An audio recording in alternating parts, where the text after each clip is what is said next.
Baik, Assalamualaikum warahmatullahi wabarakatuh. Perkenalkan, nama saya Muhammad Irsyad Rahmatullah dari program studi Pendidikan Guru Madrasah Ibtidaiyah asal kampus Universitas Islam Negeri Said Ali Rahmatullah, Tulungagung. Baik, di sini saya bersama dengan Mas Zain selaku guru dari Madrasah Ibtidaiyah, gimana? Nah, di sini saya akan mewawancarai beliau terkait inovasi pendidikan, yaitu mengenai alat peraga bentuk-bentuk bangun ruang yang khususnya yaitu balok dan persegi. Baik, langsung saja untuk menyingkat waktu. Yang pertama yaitu faktor penyebab dibuatnya inovasi alat peraga bentuk-bentuk bangun ruang khususnya balok dan kubus ini apa, Mas? Jadi gini ya Mas ya. Ya. Saya kenapa kok membentuk bangun-bangun ini? Itu pada saat dulu, entah 2 tahunan yang lalu kalau nggak salah.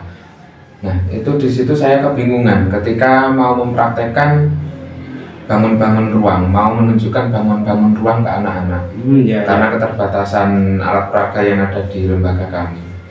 Jadi dari situ saya berpikir gimana caranya anak itu lebih mudah lagi memahami bangun-bangun ruang, dan alat-alatnya itu yang mudah didapatkan atau yang mudah dibuat.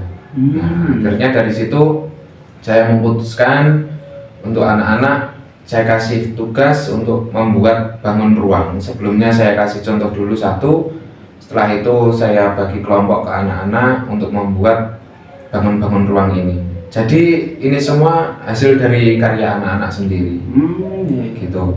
Dan tentunya tetap dengan arahan yang saya sampaikan untuk bangunnya per kelompok itu membuat apa saja, terus dibuat seperti apa, gitu. Oh, berarti ini yang buat itu dari siswanya sendiri ya, Mas?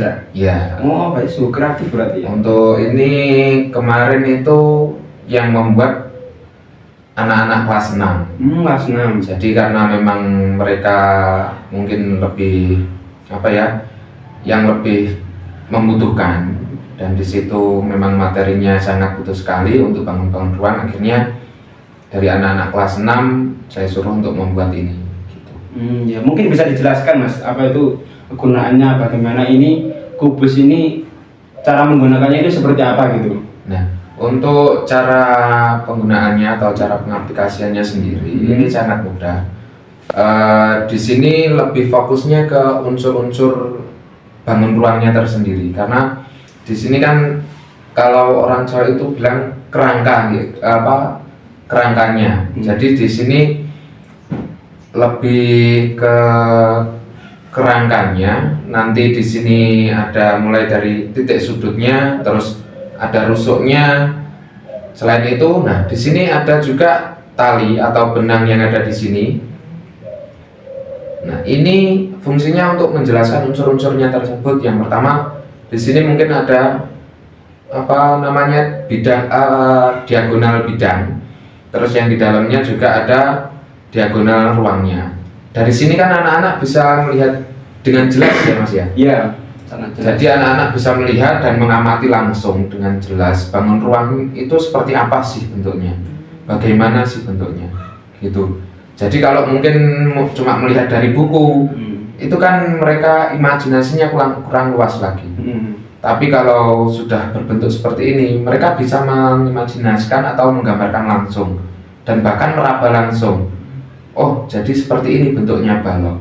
Balok itu kerangkanya ada berapa, terus panjangnya gimana, yang panjang mana saja, yang pendek mana saja, sudutnya ada berapa, Isinya juga ada berapa. Kan bisa langsung jelas di situ. Mungkin lebih ke unsur-unsurnya itu sih, Mas. Ya. Sedangkan untuk waktu kapan inovasi alat peraga bentuk-bentuk bangun ruang ini dibuat atau dirancang dan digunakan itu kapan, Mas? Untuk waktunya? Untuk waktunya saya tadi sudah sempat mengatakan kalau ini saya buat 2 tahunan yang lalu. Jadi sekitar 2 tahun lalu itu anak-anak yang kelas 6 tahun itu saya suruh membuat alat-alat peraga ini. Jadi ketika itu karena memang tidak ada peraga sama sekali di lembaga kami, Jadi akhirnya saya putuskan untuk membuat alat peraga ini dan dibuat sendiri oleh anak-anak didik kami. Iya. Kreatif juga ya Mas ya. Sedangkan untuk pertanyaan keempat ini siapa saja yang terlibat membantu membuat inovasi ini? Nah, Bisa disebutkan? Untuk yang membantu, Ya. karena tadi saya juga sudah menyebutkan yang membuat sendiri kan anak-anak ya Mas ya. Tapi untuk ide-idenya, saya dulu waktu menemukan ide ini, saya juga sempat sharing kepada Bapak Ibu guru yang lain. Gimana kalau misalkan anak-anak itu saya suruh membuat ini itu gimana? Kira-kira bisa jalan nggak? Bisa membuatnya nggak? Gitu. Jadi selain dari saya sendiri, itu juga keterlibatan Bapak Ibu guru yang lain dan terutama keterlibatan si anak tersebut. Karena mereka sendirilah yang membuat bangun-bangun ruang ini. Gitu. Berarti panjenengan juga mengkoordinasikan juga dengan guru-guru yang lain juga ya berarti? Ya, karena kan nanti untuk bangun-bangun ruang ini nggak saya gunakan sendiri kan Mas. Iya. Mungkin bisa bermanfaat bagi Bapak Ibu guru yang lain juga gitu.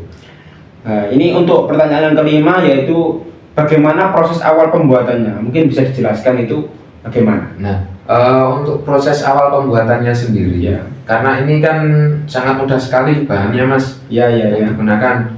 Kalau yang dari yang saya pegang ini terbuat dari bambu. Nah, anak-anak itu kan biasanya kalau di rumah itu suka buat layang-layang sendiri. Oh iya. Nah, makanya dari situ mereka sudah pandai sekali membuat bambu-bambu dan untuk ukurannya sendiri ya sudah bagus lah untuk dibuat. Makanya dari itu saya menyuruh mereka untuk membuat dari bambu, dirapikan sekalian, ukurannya jangan lupa sesuai yang dibutuhkan. Jadi bambu mereka kalau orang Jawa itu mengatakan disisi, dirapikan lah gitu. Terus setelah itu, nah dari sini bisa dilihat ini mereka tali seperti mereka membuat layang-layang. Iya. Sebelum dilem itu mereka menalinya. Oh iya ini ada. Nah, mengikatnya. Jadi diikat oleh anak-anak. Terus ketika dibawa ke sekolahan sempat saya lihat kalau cuma ditali itu kan masih kurang kuat. Nah, akhirnya saya suruh anak-anak untuk diperkuat lagi, coba caranya gimana. Mereka punya ide juga untuk dikasih lem. Jadi tanpa saya kasih tahu gimana sih caranya buat biar lebih kuat lagi, mereka membuatnya. Nah, ini dilem. Mungkin ada yang dikasih lem G, ada yang kalau untuk yang ini dikasih lem tembak. Jadi lebih kuat lagi, lebih mengikat lagi. Berarti ini untuk bahan-bahannya ini yang pertama itu bambu ya, terus yang kedua bambu, lem, terus lem sama ini ada tali. Kalau untuk talinya sendiri anak-anak juga beragam. Kalau ini pakai tali rafia. Kalau yang ini mereka menggunakan tali yang biasanya digunakan Pak Tukang itu. Bola senar itu. Iya, bola. Jadi beragam. Saya memang nggak mewajibkan untuk menggunakan tali ini, tapi yang penting di sini kita dapat intinya untuk unsur-unsur dari bangun ini. Ini kan juga mudah, praktis juga, dan untuk melatih kreativitas anak kan juga bisa juga. Nah, maka dari itu Mas. Iya, bagus. Untuk yang keenam yaitu bagaimana cara menjelaskan atau mensosialisasikan inovasi ini kepada pihak-pihak yang berkepentingan itu bagaimana Mas? Nah, untuk menjelaskannya, karena kan saya tadi juga mengatakan kalau ini tidak saya gunakan sendiri ya Mas. Jadi mungkin bisa dimanfaatkan oleh Bapak Ibu guru yang lain. Kalau saya sendiri kan mengajar kelas atas, kelas khususnya kelas 4, 5, 6. Jadi mungkin lebih detail lagi. Tapi kemarin juga sempat dimanfaatkan oleh Bapak Ibu guru di kelas bawah. Nah, jadi mungkin untuk Bapak Ibu guru kelas bawah itu lebih ke bentuk bangunnya seperti itu. Jadi mungkin bangun balok itu seperti apa, sisinya ada berapa, lebih ke situ, belum sampai ke tali-talinya atau diagonal-diagonalnya ini. Untuk menjelaskannya sendiri saya cukup mudah sekali karena apa sih Bu yang panjenengan butuhkan? Kalau untuk kelas bawah biasanya itu yang digunakan mungkin dari sisinya Bu. Atau Pak, sisinya itu ada berapa? Dari sini kan sudah kelihatan, ini sisi atas, ini sisi bawah atau alas, ini Ini sisi depan, ini sisi belakang, sisi samping kanan. Oh iya, sudah tergambar gitu Nah, kan. itu dari sini kan sudah kelihatan jelas. Tapi untuk Bapak Ibu guru yang di kelas atas, mungkin kita bisa menjelaskan lebih detail lagi. Nah, ini untuk yang ini bagian rusuknya. Ya. Nah, rusuknya mungkin bisa dihitung Ya. jumlahnya. Terus untuk yang di sebelah sini, ini ada diagonal sisi atau diagonal bidang. Nah, itu nanti kenapa kok ini cuma satu? Nah, kenapa kok ini cuma satu? Karena dari sini kita bisa mengeksplor pengetahuan anak sendiri. Oh iya. Kalau di sini kira-kira ada, berarti mana kian ada. Jadi anak-anak kita kasih tali lagi atau benang lagi, kita suruh nempelkan. Kira-kira di mana lagi? Setelah itu dihitung jumlahnya ada berapa. Oh iya. Hanya untuk pancing saja berarti. Nah, benar. Jadi kita memancing dengan memberikan satu atau dua contoh. Si anak tersebut sudah bisa mengira-ngira atau menggambarkan sendiri. Oh, kira-kira ada di sini. Oh iya. Kalau si anak kita kasih tahu semua, nah itu nanti kurang berkembang mereka. Cuma menerima saja tapi tidak menggali informasi sendiri, menggali pemikiran mereka sendiri. Kalau misalnya dengan kata lain kan umpan baliknya kurang gitu kan. Nah, ya. Untuk langsung saja untuk pertanyaan selanjutnya yaitu terkait manfaat dan perubahan dampak nyata terkait inovasi ini tuh seperti apa manfaatnya itu Mas? Untuk manfaat sendiri perubahannya manfaatnya itu banyak sekali kalau kita menggunakan alat peraga secara langsung. Tadi terutama di bentuknya mereka sudah bisa melihat langsung, sudah bisa meraba langsung, sudah bisa menghitung secara langsung. Oh iya. Nah, jadi di sini kan sudah jelas sekali sudut itu bagian mana saja. Nah, kalau saya kemarin sempat anak-anak itu saya suruh mempraktekkan atau menjelaskan di depan. Jadi per kelompok itu maju menjelaskan di depan unsurnya itu yang mana saja. Oh iya. Nah, dari situ mereka sudah melihat dibolak-balik, sempat ada yang keliru. Saya suruh ngulangi lagi. Nah, dihitung sudutnya ada berapa dari atas. 1, 2, 3, 4, 5, 6, 7, 8. Oh, ternyata ada 8 gitu. Jadi mereka bisa lebih paham lagi dan diingatan mereka pun lebih melekat lagi. Oh iya. Kita cuma mengandalkan bacaan, tulisan. Itu kan sering lupa ya. Iya. Tapi kalau kita belajar sendiri, nah itu akan lebih mengena kan? Nah, lebih mengena dan terus diingat oleh mereka. Oh iya. Oh iya. Itu lebih fungsinya, manfaatnya lebih mengena di situ. Ya. Untuk pertanyaan, siapa saja yang menyatakan sudah merasakan manfaat ini? Mungkin bisa disebutkan siapa saja. Nah, untuk manfaatnya sendiri, yang paling utama itu kan di anak. Oh ya, dan terutama di anak siswa didik kita, murid-murid kita pasti merasakan manfaatnya. Ya. Mereka lebih kreatif lagi, lebih memahami lagi bangun ruang itu. Terus di sisi lain, yang mendapatkan manfaatnya itu dari terutama yang mengajar di bidang matematika. Tidak cuma kelas atas bawah. Oh iya. Itu tadi. Jadi dari guru kelas atas mungkin bisa memanfaatkan, bisa menggunakan alat peraga ini untuk dibawa ke kelas. Bahkan ini juga bisa dihitung panjangnya berapa. Oh iya. Itu jadi lebih bermanfaat lagi bagi Bapak Ibu guru, terutama di bidang matematika juga. Oh iya. Ya setelah kita mengetahui faktor siapa saja yang terlibat, itu untuk saat ini yaitu pertanyaannya hambatan atau tantangan dan kekurangan inovasi alat peraga ini dilakukan atau dilaksanakan gitu, penerapan gitu Mas. Untuk hambatan dan tantangannya sendiri, karena oh ya di anak sendiri. Nah, jadi saya awalnya itu ya sempat ragu apakah bisa dengan sekuat mungkin, serapi mungkin. Ternyata setelah jadi ya yang bisa digunakan. Itu terus di sisi lain dari bahannya sendiri kan, karena ini dari bambu. Mungkin ini tidak bisa bertahan lama. Terus dari lem-lemnya sendiri ini kurang, tapi dari segi kreativitasnya si anak itu sudah mengena sekali, sudah dapat sekali. Di sisi lain, selain dari bentuknya, dari pembuatannya, untuk karena ini kan berbentuk kerangka, kerangka. jadi untuk menjelaskan mengenai volumenya, terutama di materi dasar volume, itu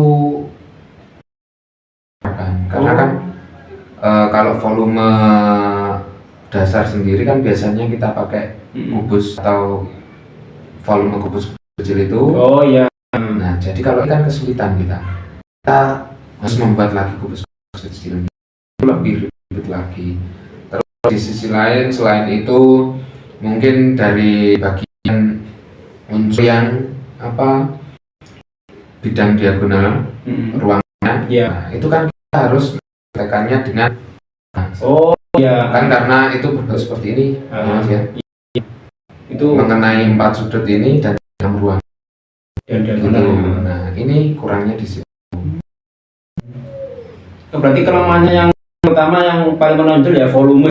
Nah, volume. Tapi kalau untuk mengukur volume secara langsung tanpa kesatuan itu masih bisa. Jadi kan mereka mungkin mengukur dari panjang ini, terus mereka hitung pakai perkaliannya, pakai rumusnya, itu masih bisa. Tapi kalau untuk menjelaskan volume dasar menggunakan kubus satuan, nah itu masih kurang. Oh iya. Selanjutnya pertanyaan Mas untuk yaitu bagaimana cara mengatasi hambatan atau tantangan dan kekurangan tersebut? Itu bagaimana sama mengatasinya? Mengatasi hambatan-hambatan itu tadi. Ya.